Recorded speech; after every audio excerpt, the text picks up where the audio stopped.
It's nice to have a prepared, little shtick, even if it's trivial and tedious.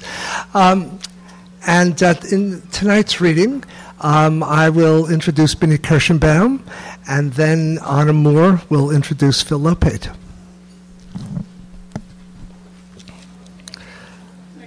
The novels of Binnie Kirshenbaum pulse with the funny and the forlorn.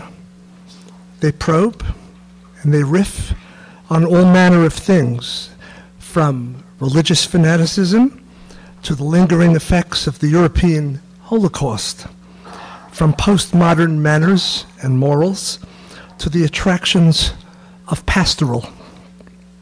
Often the riffs read like send-ups of ostensibly serious reflections.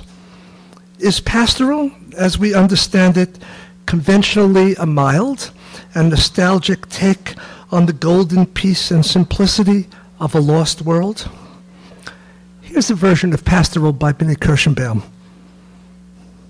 I tried my best to dissuade him from this weekend in the mountains. No, I told Henry, Jews don't do well in the country. We're a ghetto people. Come on, Lila, you don't even go to temple or do anything Jewish. Besides, Jews do too vacation in the country. The Catskills are crawling with them. Whatever. I don't do well in the country. If I'm looking out over a body of water, I want to see garbage floating in it. Not exactly a reliable entry on pastoral pleasures, you'll admit, but suggestive, and a nice rebuke to the gushings of nature enthusiasts and assorted literary types with a fondness for shepherds and good country people. Of course, nothing in Binnie's hands seems quite what it does in other precincts. Even when she drops us deep into the everyday, the ordinary is transformed by Binnie's relentless wit. Binnie isn't interested in building perfect word palaces, but she simply doesn't know how to turn out limp sentences. Though she is an inexhaustibly inventive prose stylist, she seems always to keep her eye on her narrative material and doesn't bother to stop and admire her own witty phrases or brisk polemical passes. Though she does now and then allow herself painterly effects, she seems always to be moving alertly forward, following the natural created momentum she has generated. These are marks of a novelist who has learned to be the servant of her narrative, though by no means a humble or complacent servant, master as she is of invective, sly changes of pace, and inspired non sequiturs.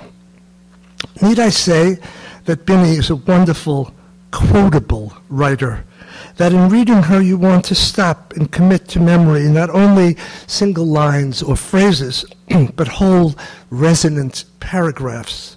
Perhaps what attracts us is the irrepressible brashness of the voice, the willingness to come out with things that may well seem intemperate or incorrect. When she has one of her characters say that the idea of Germans having sex is depraved in and of itself, does she mean us to take this seriously? It hardly matters. No more than it matters whether or not Jews really do hate sunsets and believe that nature is most of the time anti-Semitic. Is it true that Jewish women have a lust for jewelry because the letters J-E-W connect them? Or is it more grown up and agreeable to say with Binnie that Jewish women always expecting a Nazi at the door, telling them they've got only 2 minutes to pack, know that they can't very well put a piano in their brassieres and therefore prefer earrings and necklaces to Steinways? Binnie puts it out there, as we say, irrepressibly. She is the most raffish and unbuttoned of our contemporaries, an adept of entanglement and free fall, performing in her sentences the momentum, as she says, of things often out of control, of transports large and small, light and serious. I have a hunch, says one of Binnie's characters, a hunch that on the journey to find his feelings, Henry gets lost. He prefers to stay at home where he knows the terrain, unquote. But not Binnie, who likes getting lost and in any case has never found a terrain, a haven she can trust. Binnie Kirshenbaum.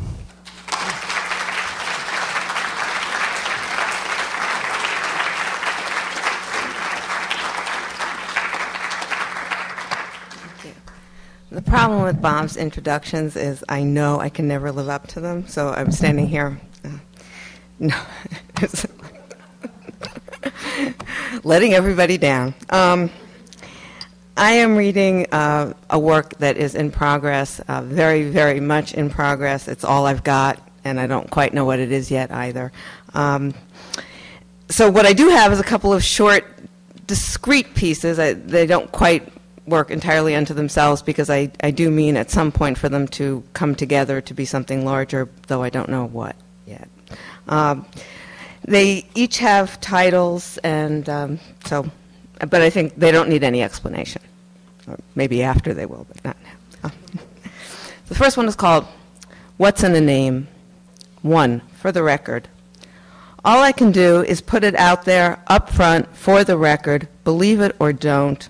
Bunny is not Binnie. You could give her a different name. Really, you should consider a different name. It's not just the Bunny-Binnie thing. It's Bunny. Bunny as a name. It's not good. But that's her name. Bunny. Bunny Cooperman. You're kidding. Bunny Cooperman? Why not Betty Boop? Sure, go ahead, reduce her to a cartoon character. All I'm trying to say is that the name Bunny makes it difficult to take her seriously as a person. Look, to be honest, if I were her, I would have changed it to a less ridiculous name, but she didn't. And if she didn't change her name, who am I to change it for her? 2. And while we're at it, let's get this out of the way. Bunny, Funny Bunny, Bugs Bunny, Fucks Like a Bunny, Honey Bunny, Easter Bunny, Playboy Bunny, Little Bunny Foo-Foo, Ski Bunny, Beach Bunny, Dumb Bunny, Bunny Hop, Fucks Like a Bunny, Bunny Lake is Missing, Dust Bunny, Fucks Like a Bunny, Bunny Wabbit, Energizer Bunny, Fucks Like a Bunny, Fucks Like a Bunny, Bunny.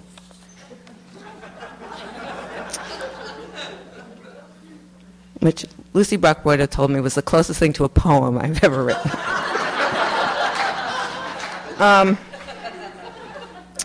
3, the last word.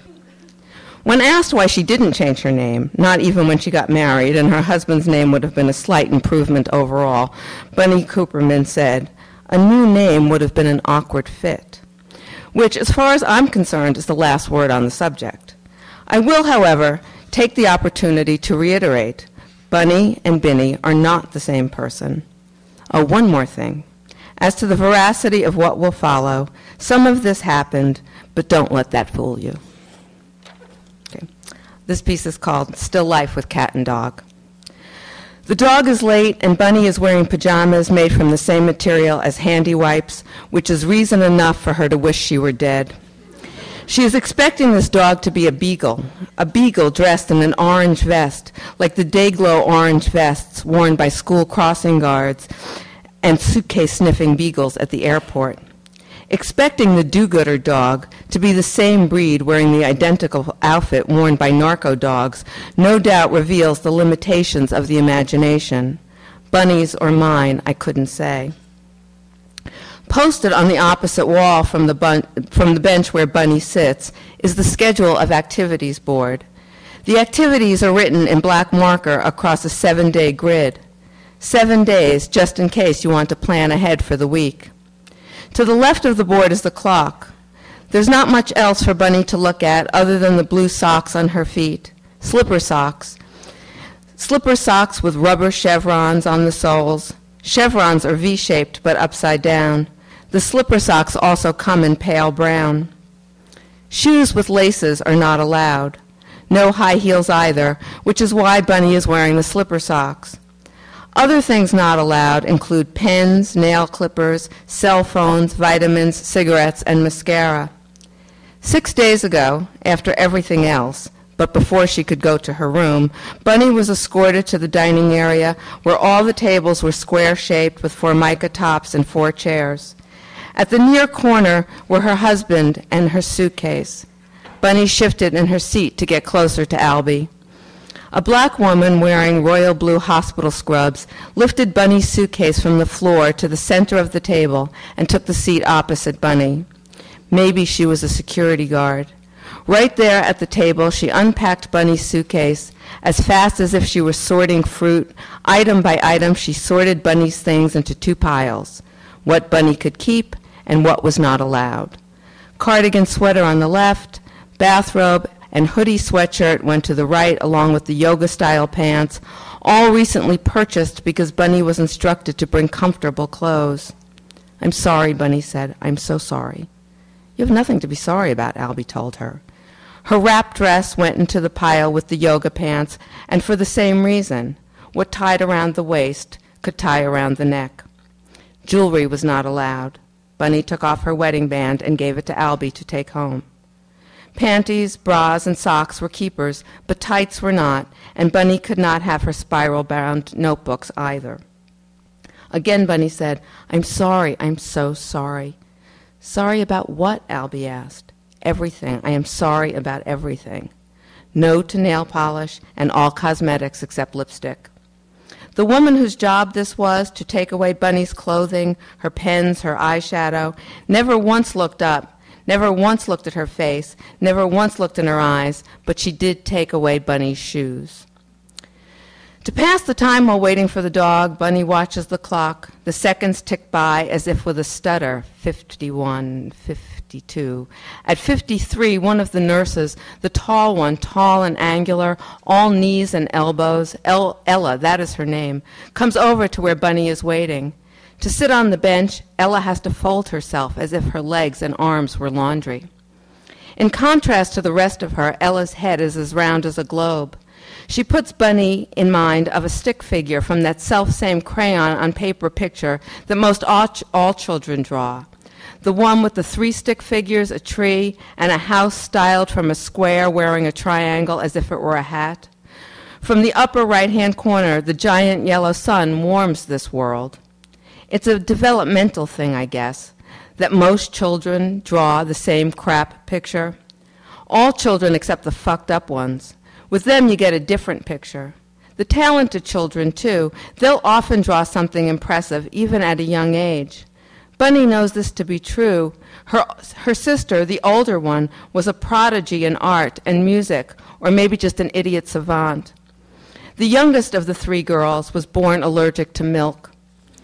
Ella, the nurse, is good at her job, and after a minute or 2 of sitting there as if she and Bunny are in this, waiting together, she says, "You know what, hun? I don't think the dog is coming today." She calls everyone hun. Bunny is not special, which is one of the things that about kills Bunny from the hurt of it, that she is not special. Worse than the hurt of it is the shame of how much she wants that for herself, to be someone special. He didn't come on Thursday either. The sorrow that Bunny experiences about the dog not coming is way out of proportion to the fact of it. But that is why she is here in the loony bin, isn't it? Because the sorrow she feels about everything is bigger than the thing itself. At home, Bunny and Albie have a cat named Jeffrey. Wildly, freakishly affectionate, Albie describes Jeffrey as a puppy in a cat suit. Jeffrey is 2 years and some months old.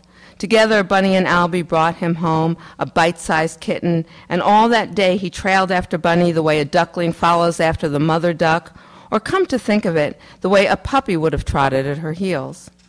In the morning, Bunny put food in his bowl, freshened the water bowl, gave him a scratch behind the ears, and then went to take a shower. To rinse the shampoo from her hair, Bunny stood directly under the spray, and done with that, she opened her eyes, and there was Jeffrey at her feet, wet as rain, and goofy. Scooping him up, she held him close, cuddled him as if the shower were a storm raging, and only she could keep him safe. In the telling and retelling of this, Bunny would leave off the last line and let the story be about nothing except extreme cuteness. Ella suggests that they give up on the dog for now and join in on some other activity. So what do you think, hon? How about arts and crafts? Activities are not mandatory, but they are emphatically recommended, which is the same as an order to volunteer.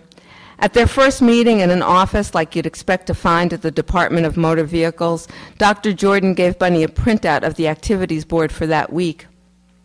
Bunny glanced at the schedule.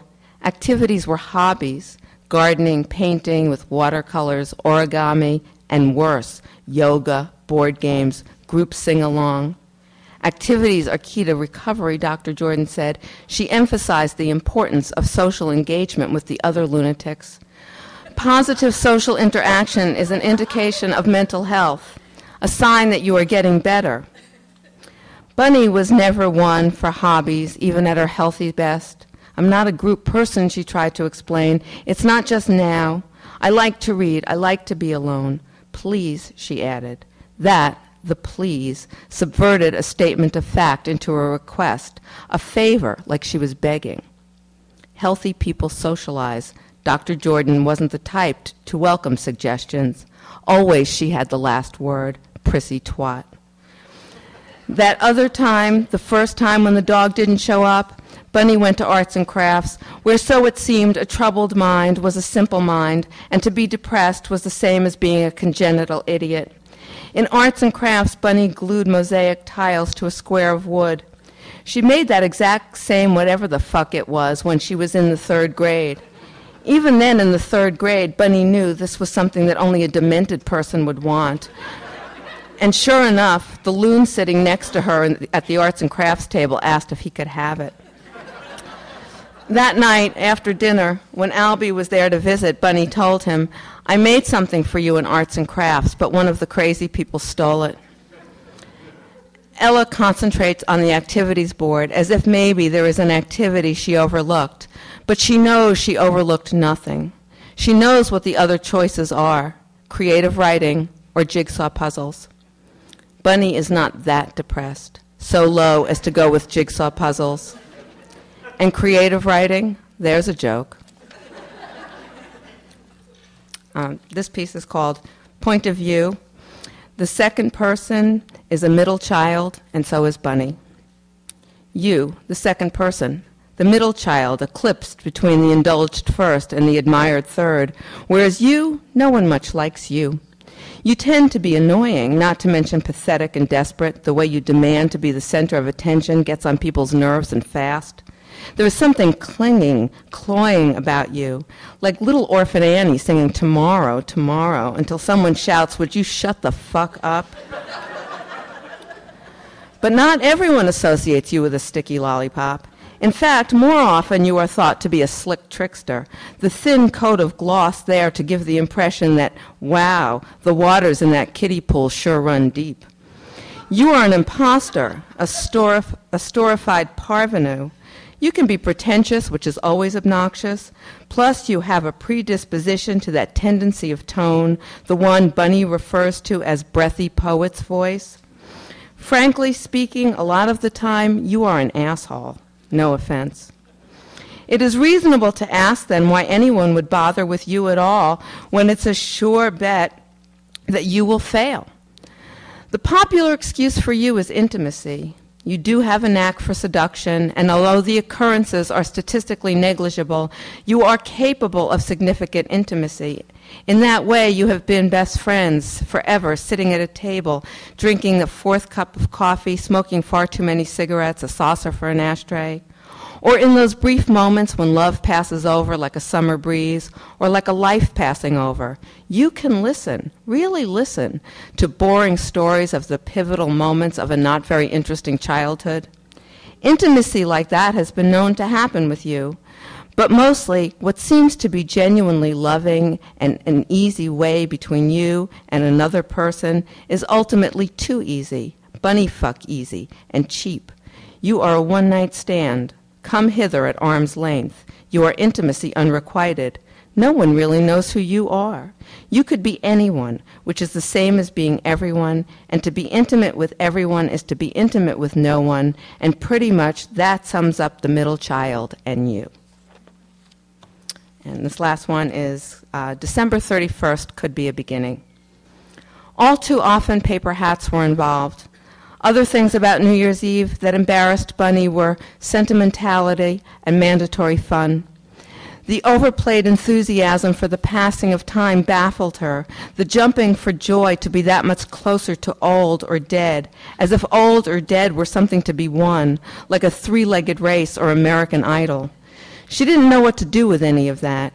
Most years she hid in the bathroom until it was safe to come out. But there was time yet. It was early in the day when Albie sat at the edge of the couch where Bunny was stretched out, her head on a pillow, the blanket covering her, but not neatly. Her eyes were closed. "I'm awake," she said. "Did you get any sleep?" "I don't know, maybe a little." Some nights the sleeping pills worked, but other nights Bunny could not sleep at all, or she slept in fits and starts, which was why Bunny first moved to sleeping on the couch. She was ruining Albie's sleep. The cat jumped from the chair and wedged himself into the inches of couch between Albie and Bunny. "Look who's here," Albie said. He kissed Jeffrey on the head, and Bunny asked, "What time is it?" "Just after 10. You want breakfast?" "Not now, maybe later." Albie stroked the cat's ears. When Jeffrey purred, he vibrated as if the purr had a ripple effect. "You know, about tonight," Albie said, "are you sure you want to go?"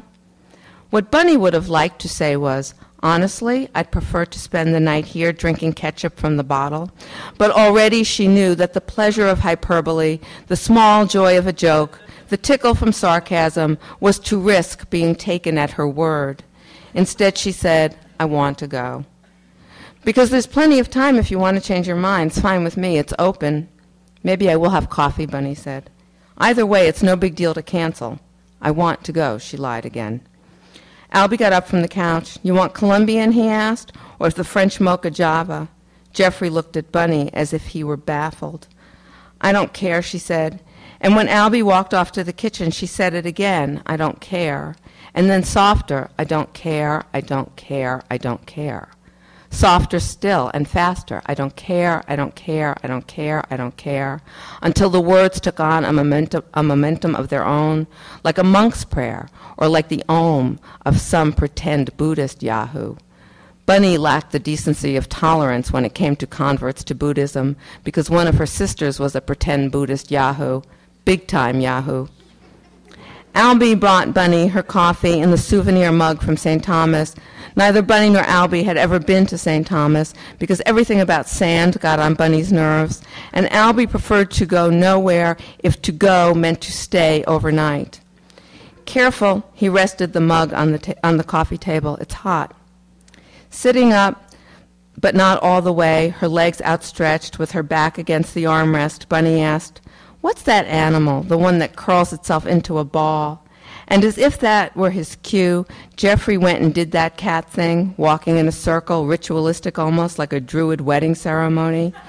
Or maybe it's like a game of musical chairs and the music must have stopped because for no apparent reason Jeffrey settled down and curled into a ball. Bunny shook her head. "Not to sleep. I mean as a defense against predators." "Oh, not many. There's the armored millipede, the hedgehog, the armadillo. The armadillo's armor is dermal bone that..." Albie stopped at the dermal bone because he didn't think Bunny was listening. "Bunny, about tonight," he said.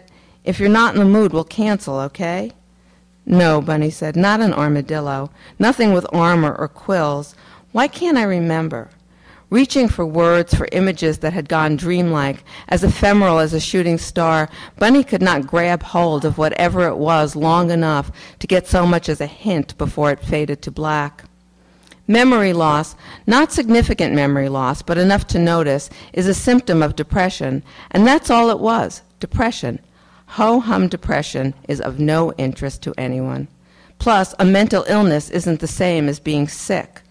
No one sent Bunny a get-well-soon card, much less a basket of fruit. "Could be you were thinking about a possum," Albie said. "When a possum feel threatened, they play dead." Bunny nodded. "Maybe." Play dead. And it occurred to her that maybe she was playing mental, faking it. Maybe she was only pretending to be depressed. In the past, she had done some things to get attention. "Your coffee is getting cold," Albie said. "What time is it?" Bunny asked. In Bunny's book, the 4th of July wasn't much of a holiday, or President's Day either, but Labor Day was a holiday of record because it marked the end of summer. Summer is the only season to close like a curtain. Okay, thanks.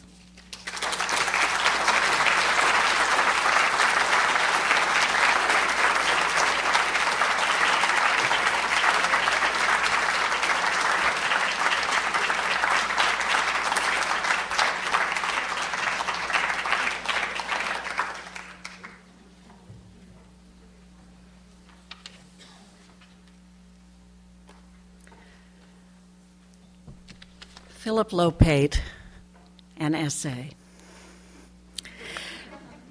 Recently, I was asked to introduce the essayist Phillip Lopate.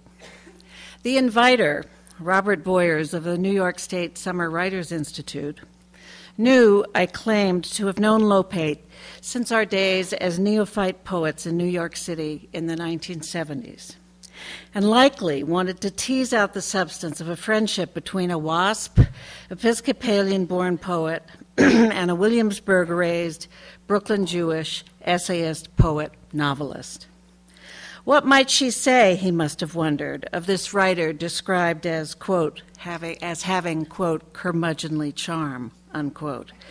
This writer whom the Cleveland Plain Dealer has characterized as, quote, analytical, reflective, nostalgic, doleful, perplexed, perturbed, and proud. In truth, my friendship with Lopate in our poet days was superficial. Not by intention, but because in spite of his gaucho, mustachioed appearance and his inviting smile, I was intimidated by him. I was a Radcliffe girl, a Yale Drama School dropout, new to New York. He was a lifetime New Yorker, a Columbia-educated intellectual whose poems had the gloss of the New York school. He knew things that I believed were impossible to learn. I first heard his name in 1971 from a Yale School of Drama friend of mine, Marty Kushner, who taught with Phillip in the New York City public schools and suggested this poet pal of his might be more generous toward my embryonic poems than the creeps who denigrated and discouraged me. He promised to bring us together, but that was not to be. Kushner suffered from depression and soon tragically committed suicide.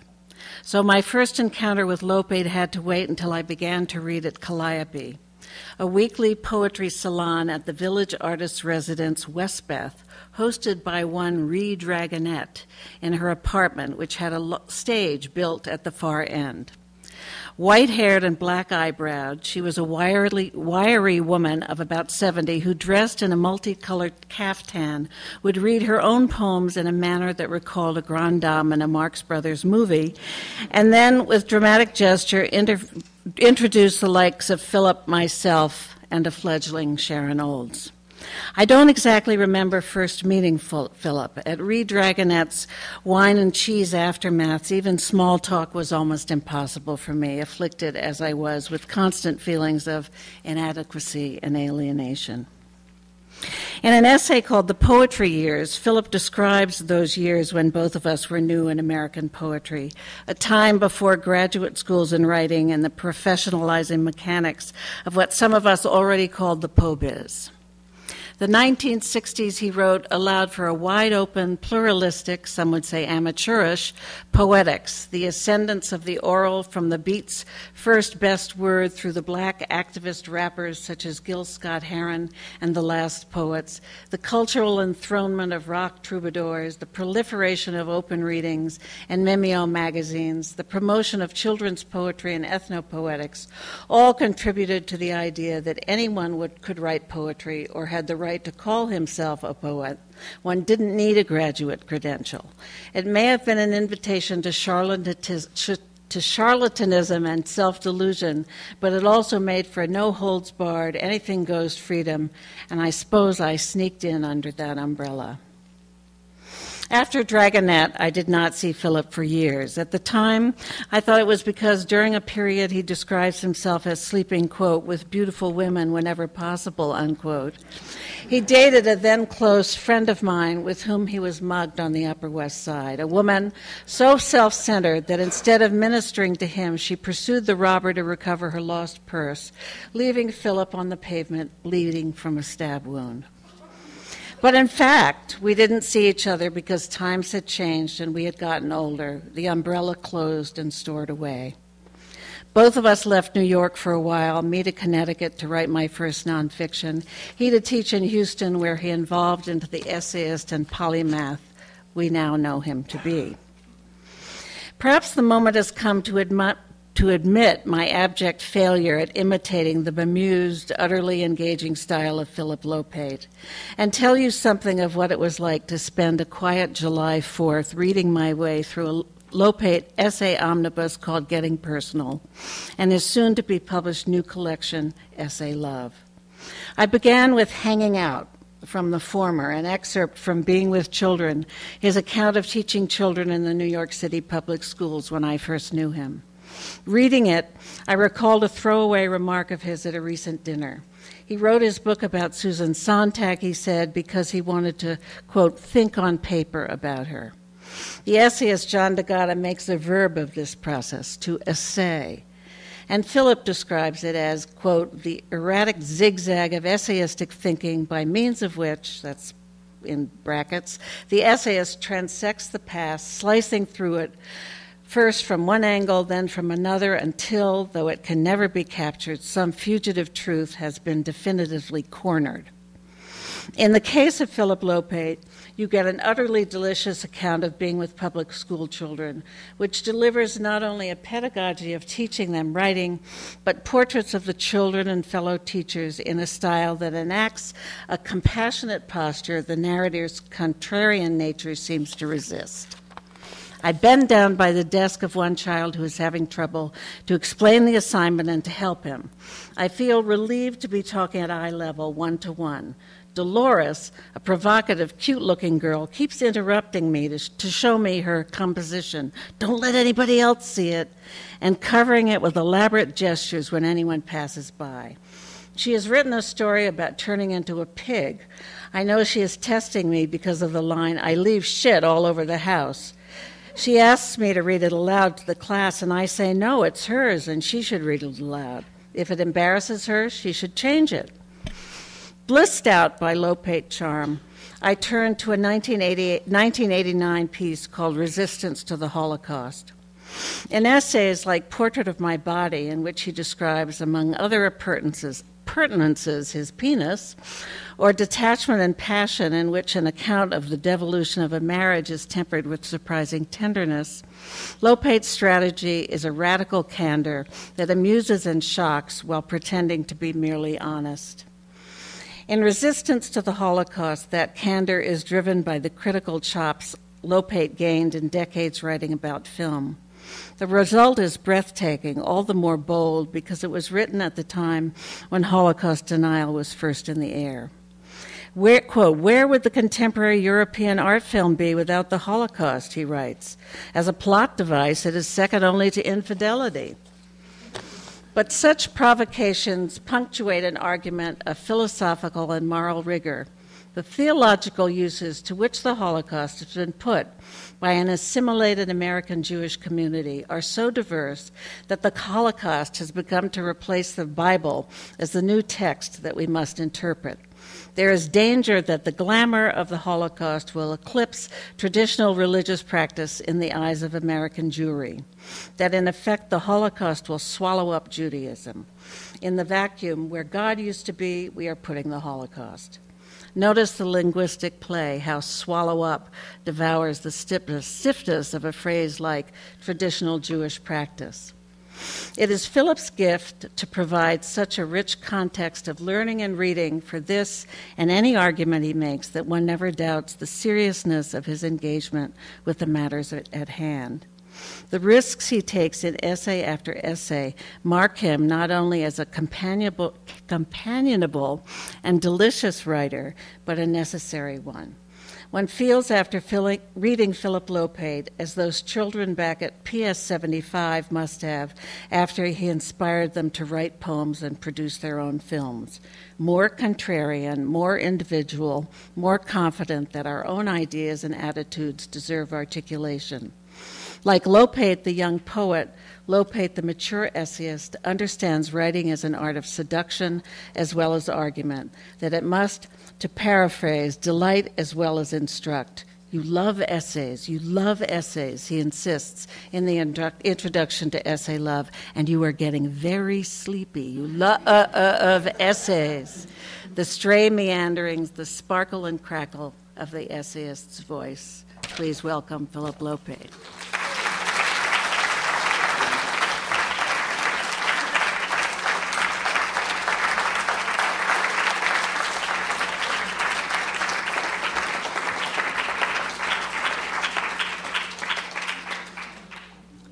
That sounds about right. You know, it's customary when somebody introduces you very generously and fulsomely to say that you couldn't possibly live up to that, and how are you going to read, you know? But I am going to read, nevertheless. However difficult it may be, especially following such a brilliant reading as Binnie just gave us. So I'm going to read three personal essays, short ones. The first one is called The Limits of Empathy. I am thinking a lot about empathy these days, defensively I might add, because my wife keeps accusing me of lacking this quality in relation to her. Of course, I readily agree. I sympathize with her pain, but stop short of empathizing with it. My saying this infuriates her even more, and she is the kind of person who has no shyness about retaliating. Her retaliation makes me even more disinclined to oblige. I explain that what feeble mechanism I might have for empathy is nullified when I am being attacked. I cannot identify with a person who wishes to cut me to ribbons. This is my imaginative limitation. At what point, I wonder, did the word empathy begin to displace sympathy? Empathy isn't even in my 1971 Oxford English Dictionary, which may reflect the more reserved character of the British. One assumes the rage for empathy began on this side of the Atlantic.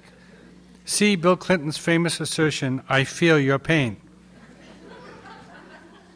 The most recent edition of the American Heritage Dictionary tells us that while sympathy, quote, denotes the act or capacity for sharing in the sorrows or troubles of another, end quote, empathy is a vicarious identification with and understanding of another's situations, feelings, and motives, end quote.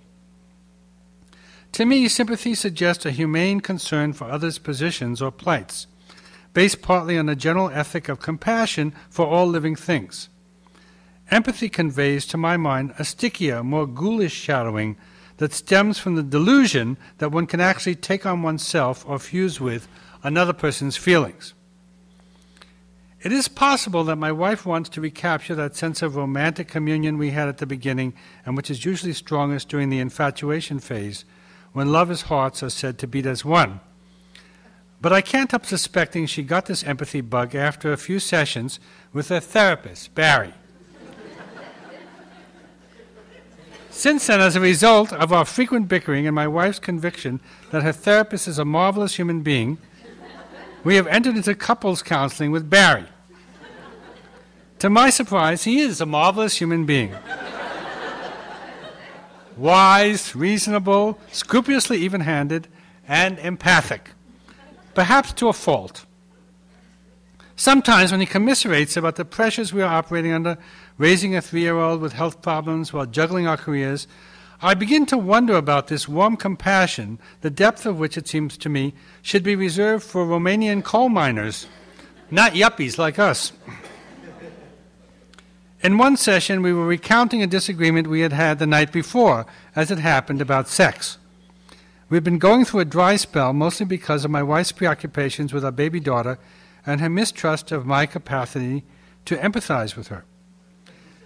Now she said she was getting ready to consider doing it again, and I replied like an idiot, something to the effect that I'll believe it when I see it.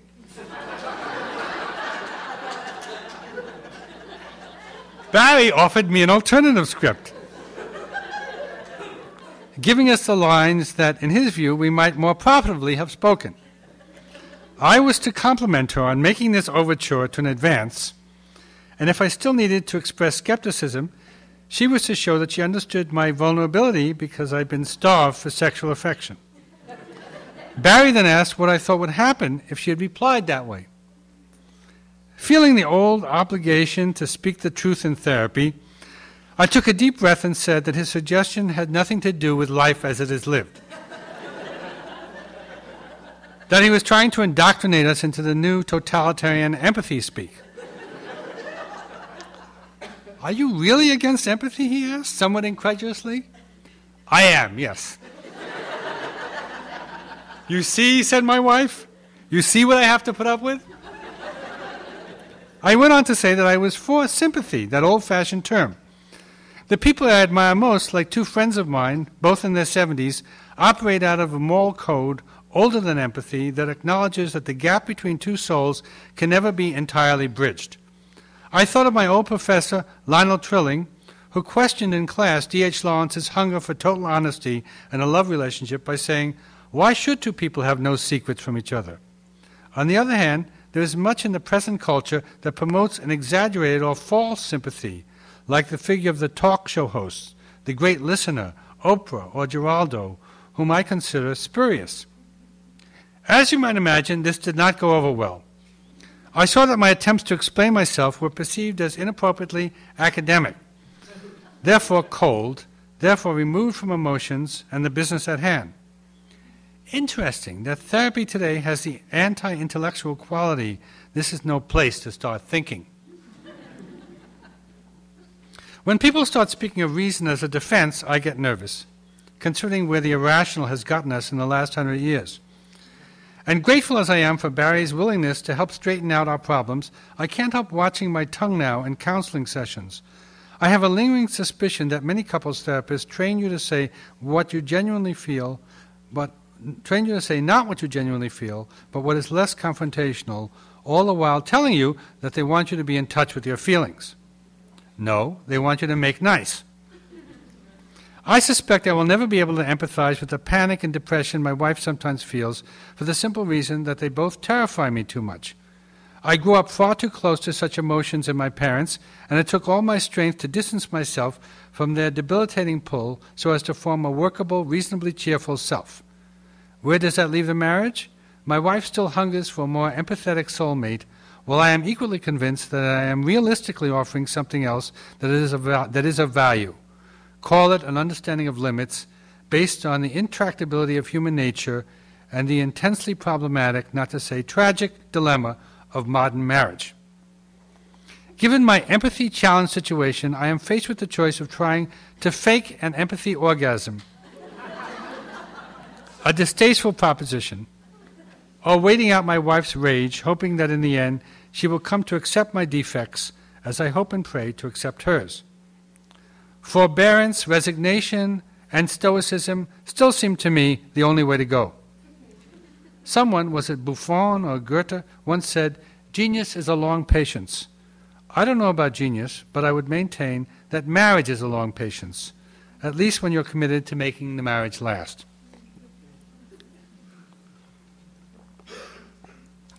This is a piece called Duration, or Going Long. Fornicating is like parenting. No matter how you do it, you have the guilty sense that somewhere other people are doing it more correctly.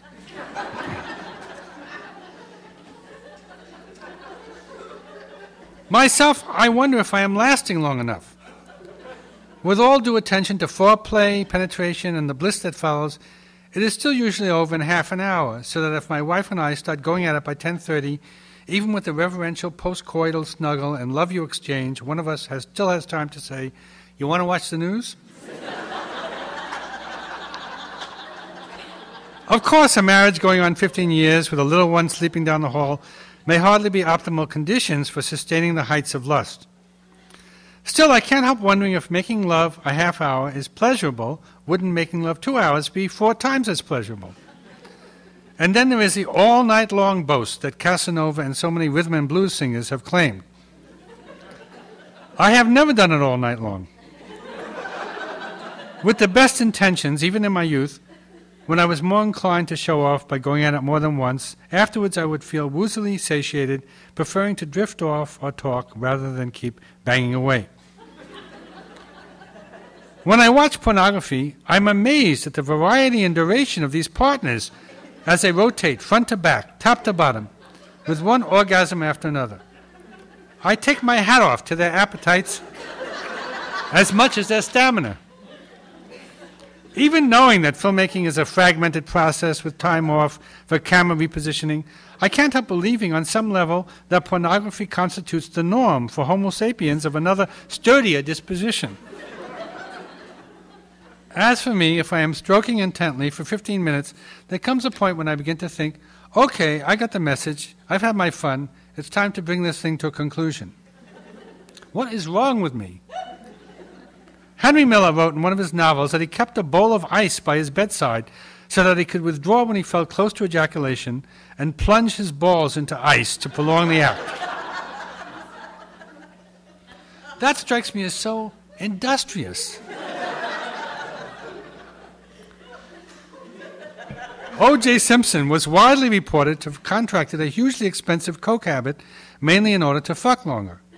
Not that either of these worthy gentlemen are my role models in other respects, but I cannot help wondering if they were onto something. If their almost puritanically conscientious focus on sexual duration may have brought them closer to a spiritual truth than I with my laissez-faire approach. I recently asked a few women friends what they thought of the matter. One woman said, I get bladder infection, so I really wouldn't want to be pounded for more than 10 or 15 minutes. Good, I can do that. Another woman offered, great sex tends to be quick or long. Most sex is medium length. Obviously, most sex is not great sex. Women characteristically say that what matters to them is the quality of connection, not longevity. In the 1960s, a feminist, Germaine Greer, wrote that she preferred men to express genuine passion, however short-lived, to the calculated marathons that seemed to arise from performance anxiety and that suggested the man was dulling his brain by remembering train schedules in order not to come. Indeed, though the Kama Sutra and other Eastern sex manuals often stress the importance of a man's learning to defer his ejaculation for the woman's sake, it often seems that a man's desire to go long has little to do with a woman's pleasure and more with his own competition to better his personal best.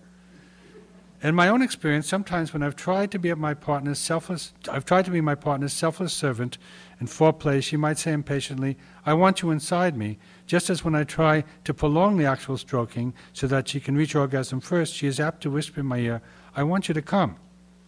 Some women's orgasms are only brought on by a man's ejaculation. In other cases, I don't doubt it's because a man is not touching or stroking her sensitively enough, and so she may feel, let's get it over with. It's fair to assume that emotions affect a man's capacity to sustain himself in sex, but rarely is love the determining factor. First-time excitement and romantic ardor with someone frequently shorten the act. Tenderness from long familiarity or long-term commitment tends toward medium-length coital embraces. A disengaged, blasé mood may enable you to feel you can continue indefinitely. Similarly, anger. There was one lover who made me frequently outraged, whom I used to screw for a long, long time. On the other hand, unacknowledged hostility or alienation can sometimes make it difficult to keep an erection. Clearly, Viagra and other potency-ensuring drugs have thrown a wrench into that age-old suspense about whether or how long you will be able to keep it up, for the very reason that they rob the sex act of one of its quintessential dimensions, anxiety, and pump up the performances of ordinary schlubs who come to have a distorted idea of their amatory capacities. They should be avoided whenever it is possible to do so.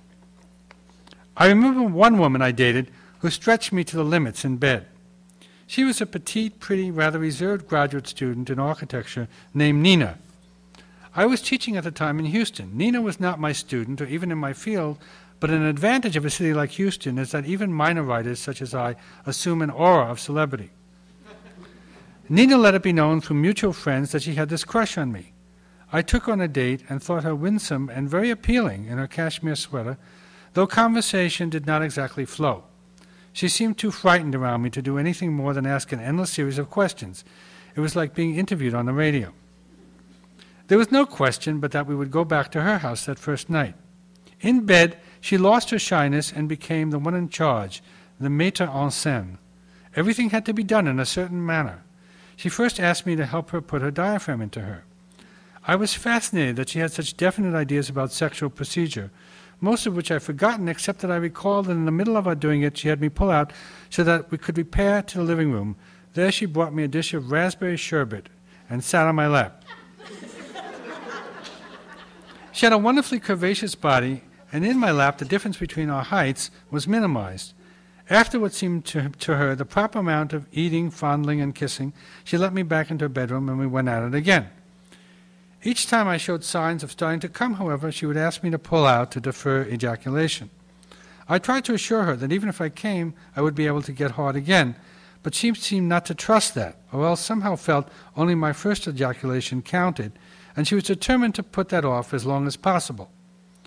Hours passed this way, I increasingly baffled, though glad for the experience of having sex with a self-styled expert, until finally, rebelliously, and I must say more than a bit bored with the old in and out, I let myself come. She didn't. Which is not surprising. Many women don't feel comfortable enough to have an orgasm with a man the first time. But over our next several dates, for all my efforts, hand, mouth, and member, she still didn't come. Obviously she could have orgasms and had in the past, just not with me. I remember she would vary the setups, the positions, the entr'actes. She also carefully planned a picnic with oysters, red wine, and other appropriately aphrodisiac fare. Everything related to the art of love had a ritual character for Nina. Sensuality was her religion, and she took it very seriously, even solemnly, much more than I could. I wondered how or at what point this shy 30-year-old woman from rural Louisiana had acquired such sophisticated carnal notions. It was her hidden life. Meanwhile, we had only gotten slightly better at talking with each other, and the lack of conversational rapport only added to my claustrophobic impression that the ever-stimulating world was shrinking to this one hothouse arena, her bedroom. I went away for the summer to New York City and broke up with her pusillanimously by mail. At the time, I told myself that I had not wanted to string her along and that it should be obvious ours was a short-term, doomed experiment in lust. Or so it seemed to me, maybe not to her. A year later, I received a phone call from Nina inviting me to a popular upscale cafeteria, Butera's, near the museum. I gratefully accepted. It was a beautiful day. I was on spring break. I'd been misusing my vacation and thought how wonderful it would be to have an adventure. Maybe we'd even go back to her house after lunch and make love in the afternoon. At the restaurant, she was already sitting at an outdoor table on the terrace when I arrived. She looked diminutive from a distance, but as I approached, I saw again how voluptuous her body was. Why had I been so stupid as to break up with her? I reviewed the various reasons, the problems and incompatibilities, but still, her face looked so pretty. Especially in the sunlight, her green eyes sparkled in the most enchanting way. We selected our food and settled in. The conversation bubbled along for an hour. This time she spoke amusingly and articulately as we both caught up with each other's lives. I took off my jacket, rolled up my sleeves, was in fact demonstrating for her a kind of projected undressing. When she looked at her watch, she said she had to return to the university library as she was in the middle of a research project. I felt disappointed, but intrigued. Why had she asked me to lunch? Though I could not bring myself to inquire outright, I provided a helpful silence, and she took it. She said she had called because the last time we had seen each other, she had been left with such an unresolved, unsettled feeling that she needed a sense of closure. I now realized that with unintentional gallantry, I had been sitting here all this time, helping to erase myself from her troubled heart. She confessed that it had been difficult for her to make the phone call inviting me to lunch, but that it had worked out surprisingly well. And, I asked, trying to keep the irony out of my voice, do you feel closure? Yes, I feel much better, she said. She went on to explain blithely that she no longer had a crush on me. Since one of our problems in the past had been her tongue-tiedness, you might say she was now giving me a chance to see what a fun gal I had passed up. What a resourceful conversationalist, once her infatuated feelings for me were extinguished. She seemed so happy to have brought off this pleasant hour. I, for my part, was burning to make love to her one more time, but was not entirely discontented to have performed my part so well. I had deactivated my charm, had provided closure. I had finally gone long enough.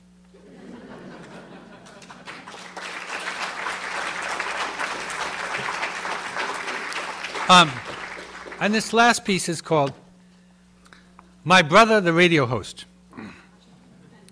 My brother Leonard is a radio personality, heard every weekday in the New York metropolitan area on a midday 2-hour interview show. Being a generalist and a quick study, he ranges widely, questioning novelists, politicians, scientists, film directors, actresses, car mechanics, chefs. I listen as often as I can, not only because he is my brother, but because he has, in my opinion, the best show on radio, the most informative, discerning, entertaining. Even knowing him as I do, I am amazed at how astutely he can shape a 15-minute or half-hour interview. Of course, knowing him so well, I also am aware when he is bluffing about a subject he has only vague notions about. And I sometimes catch him making errors. I will yell at the radio, "No, no, no, Lenny," when he gets his facts wrong or makes a dubious comment. I am more tolerant of his bad puns. Those we love should be permitted their puns. One of my secret pleasures in listening to him is that I can still hear the unsure but learning eager adolescent he was at our dinner table, imparting his latest discovery inside the smooth tones of the all-knowing radio personality. Though he always had a euphonious voice, he has done considerable work on that instrument, shaping its baritone, losing the family's Brooklyn regionalisms. The only aspect of his radio persona that dismays me is when he comes across as dripping with solicitude for some guest, say, who is telling a sob story to flog her memoir. And I sense a blip of insincerity in that momentary delay, that vocal catch, ending questions with "isn't it?" that has become a signature tick in his delivery.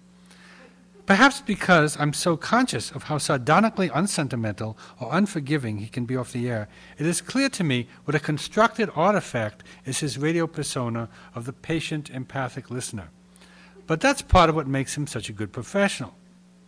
We are both proud of each other's success, he no less than I. Sometimes, as I'm listening to his show, I will be brought up short by a reference to his brother, the writer. I register that I am in his thoughts as much as he is in mine. Are we competitive? Of course, as brothers often are. But the roots of our sibling rivalry go so far back and have been overlaid with such self-consciousness on that score, and each of us has gotten so much public approval that I no longer, consciously at least, experience competing in his presence. The times I do experience sibling rivalry are when he is not around and others bring him up. People are constantly pitting us against each other, either for sadistic amusement or experimental curiosity, to see what reactions they can elicit.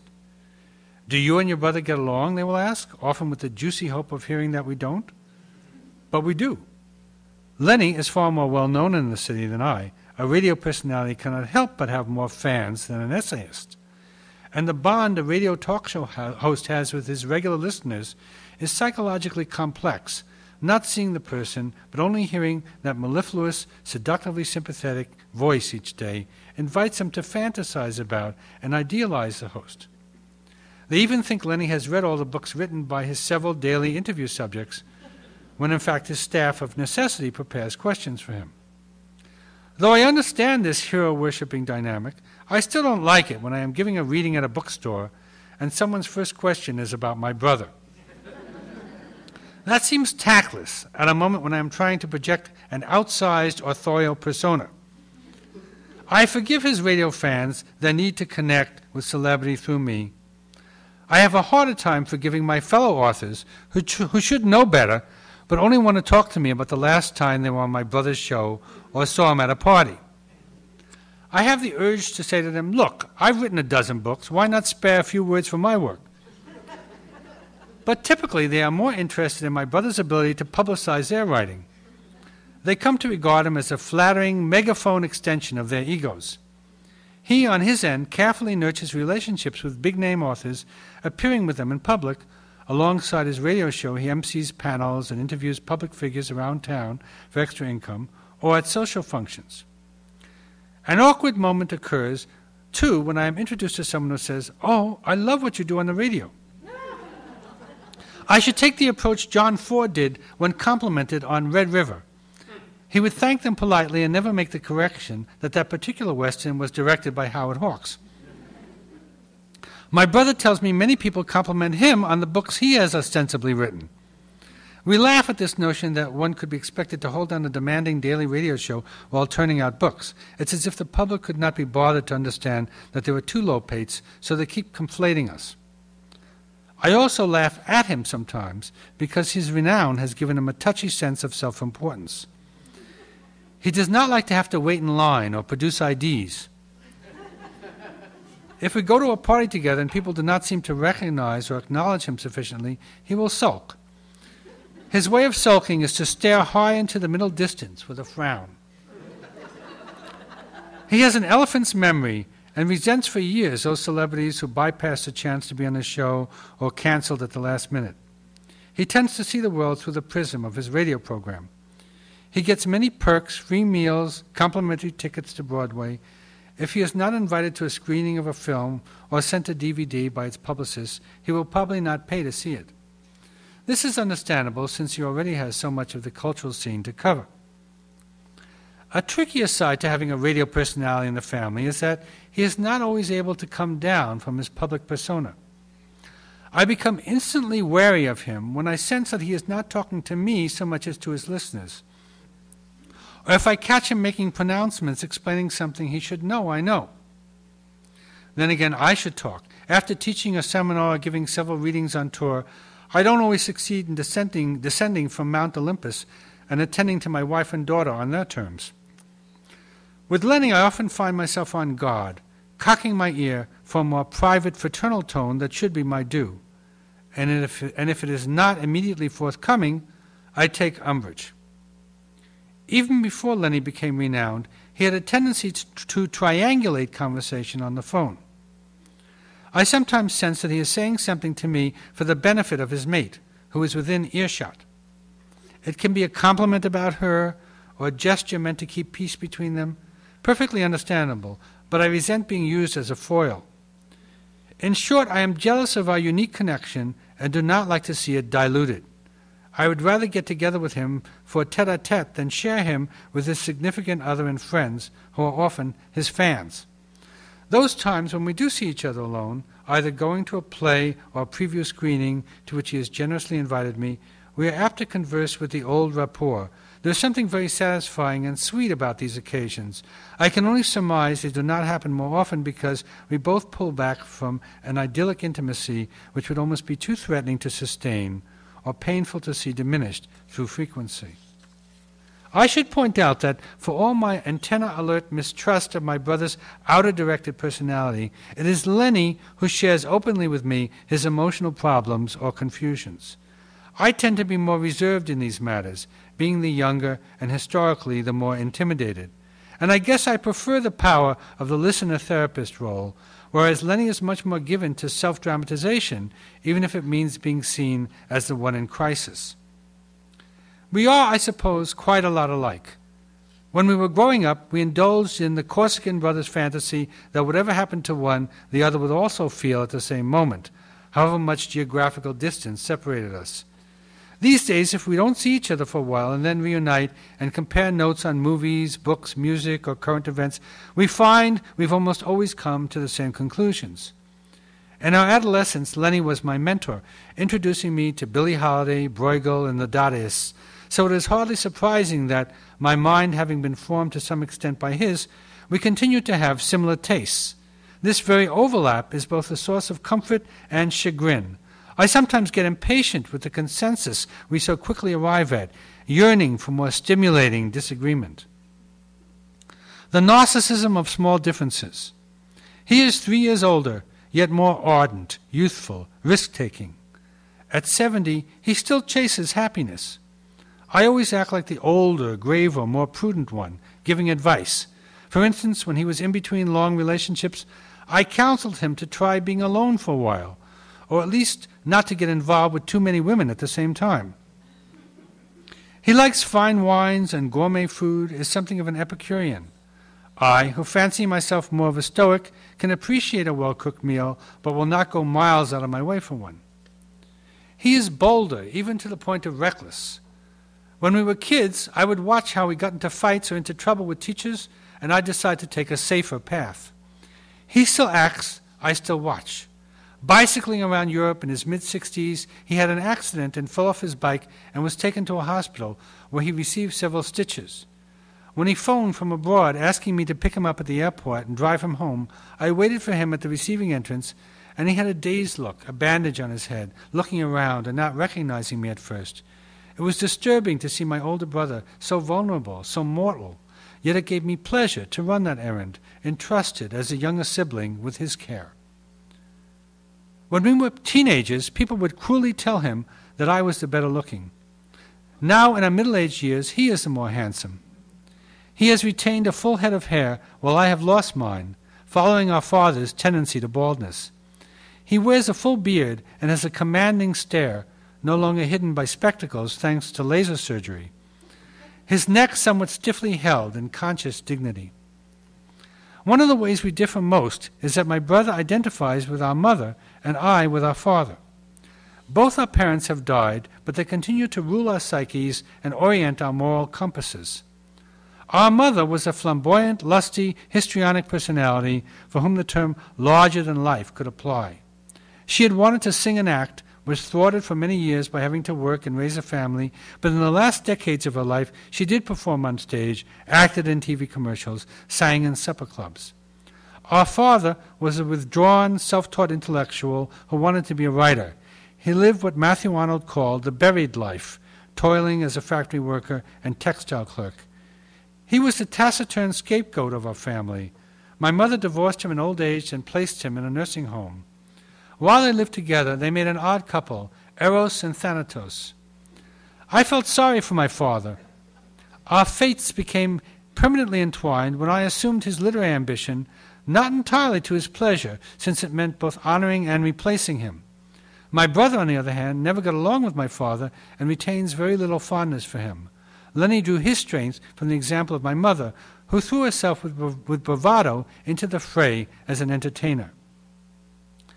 When we were younger, my brother wanted to be an artist. As a child, he painted battleships and self-portraits. He was an excellent draftsman, inclined always to the more austere, rigorous artists such as Piero della Francesca and Roger van der Weyden. In his 20s, he graduated to abstraction, studying at the university with such luminaries as Ad Reinhardt and Mark Rothko. His paintings tended in a geometric, gridded, color-field direction. They were good, I thought. Had he continued, he would certainly have made a go of it. But he claimed he was dissuaded when he saw others doing the same sort of painting as his, only better. He thought he lacked the inner passion to devote his life to painting. Each of the 4 Lopate siblings has had artistic ambitions. My brother wanted to be a painter, I a writer, my younger sister Betty Ann a musician, my younger sister Joan a filmmaker. As it turned out, I was the only one who successfully cobbled a career out of my art. This fact looms large in my mind and fills me with a dark mix of gloating and survivor's guilt. I said we were competitive. Regardless of the greater adulation my brother receives or the argument that radio might be considered as his art form, I continue to feel I hold an edge, based on the idea that my writings have at least a chance of enduring while his improvised radio chatter disappears into the ether. His is a journalist's way of knowing, facts gathered for the day and ejected once the occasion is over. My writing process, I tell myself, is a deeper, more arduous, intellectual pursuit. One of my greatest flaws is the need to regard myself as superior to those around me, and to position myself in such a way that they will feel it too.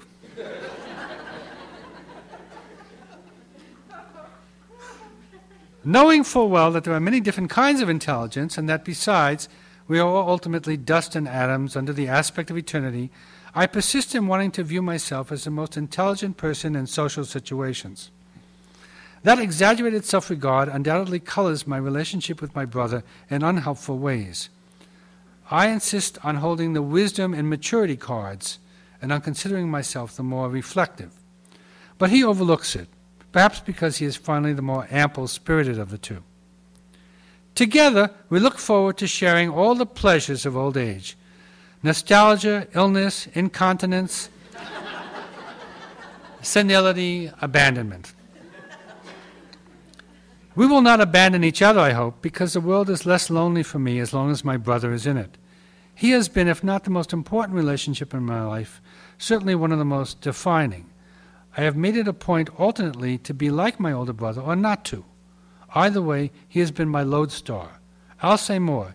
He has been my personal metaphor for life itself in all its encompassing, onrushing urgency. Thank you.